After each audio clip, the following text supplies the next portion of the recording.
হরে কৃষ্ণ। আপনি ভগবানের প্রতি সম্পূর্ণ প্রকার বিশ্বাস রাখুন। উনার প্রতি সম্পূর্ণ প্রকার শরণাগত হন। আমরা জগতে অনেকের উপর বিশ্বাস করি, অনেকের উপর ভরসা করি। তার জন্য আমরা প্রতি পদক্ষেপে আমরা ঠকছি। আমরা প্রতারিত হচ্ছি। কিন্তু যখন আপনি ভগবান শ্রীকৃষ্ণের চরণ কমলে আশ্রয় গ্রহণ করবেন, আপনাকে কখনো ঠকতে হবে না।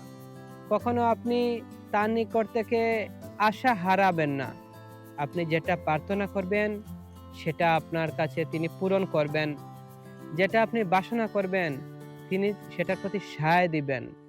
কিন্তু এই জগতে কোনো ব্যক্তির প্রতি আপনি সম্পূর্ণ প্রকার শরণাগত হয়ে আপনি কোনো লাভবান হতে পারবেন না। তাই সর্বমুহূর্তে প্রতিক্ষণে আমাদের কৃষ্ণের প্রতি শরণাগত হওয়া উচিত, কৃষ্ণকে ভালোবাসা উচিত, কৃষ্ণের পূজা করা উচিত। কারণ জীব নিত্য দাস, এই বিশ্বাস করলে তো আর দুঃখ নাই। প্রতি মুহূর্তে আমার চিন্তা করা উচিত আমি কৃষ্ণের নিত্য দাস এবং আমার উচিত প্রভু সেবা করা। তাই শ্রী নরোত্তম দাস ঠাকুর তার ভজনে লিখেছেন, প্রভু হে এইবারও করুণা কর, যুগল চরণ দেখি সফল করিব আখি, এই মোর মনের কামনা। হে প্রভু, এইবার আমাকে করুণা করো। আমি আপনার যুগল চরণ দেখে আমার দুই নয়ন বা দুই আখিকে সার্থক বা সফল করব। নিজ পদ সেবা দিবা, নাহি মোরে উপেক্ষিবা, দুই পহু করুণা সাগর। তিনি গৌর এবং নিতাইয়ের কাছে প্রার্থনা করছেন, হে প্রভু, আপনারা করুণা করে আপনাদের নিজ পাদপদ্মের সেবা অধিকার আমাকে দিবেন, আমাকে সেটা থেকে বঞ্চিত করবেন না।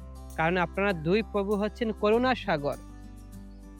দুই বিনা নাহি জানো, এই বড় ভাগ্য মানো, মুই বড় পতিত পামর। জানে এই গৌর নিতাইয়ের করুণা ছাড়া আমাদের কোনো গতি নাই। তাই এই দুই প্রভু বিনা আমাদের দুর্ভাগ্য মানা উচিত। যদি আমরা এই গৌরনিতাইয়ের চরণে আমরা আশ্রয় গ্রহণ করতে পারি, তাহলে নিজেকে অনেক ভাগ্যবান আমাদের মনে করা উচিত। কারণ গৌরনিতাই হচ্ছেন পতিত পাবন। কারণ শ্রীকৃষ্ণ চৈতন্য মহাপ্রভু এই পতিতদেরকে উদ্ধার করার জন্য এই জগতে এসেছেন।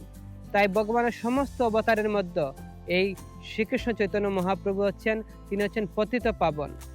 তাই যদি আমরা শ্রীকৃষ্ণ চৈতন্য মহাপ্রভুর আশ্রয় গ্রহণ করি, তাহলে আমরা এই কলিযুগের সমস্ত প্রকার কলমশ থেকে আমরা মুক্ত হতে পারি। এবং নিত্যানন্দ প্রভুর প্রণাম মন্ত্রে আমরা দেখি যে নিত্যানন্দ নমস্তবং প্রেমানন্দ প্রদায়নে কলি কলমশ নাশ হয়ে জাহ্নবা পতয়ে নমঃ। যে সম্পূর্ণ প্রকার কলস থেকে যিনি আমাদেরকে মুক্ত করতে পারেন, সেই জাহ্নবা দেবীর পতিদেবকে আমরা প্রণাম নিবেদন করি। তাই আমরা নিতাই গৌর চরণে আশ্রয় গ্রহণ করে এই কলিযুগের ভববন্ধন থেকে মুক্ত হতে পারি। হরে কৃষ্ণ।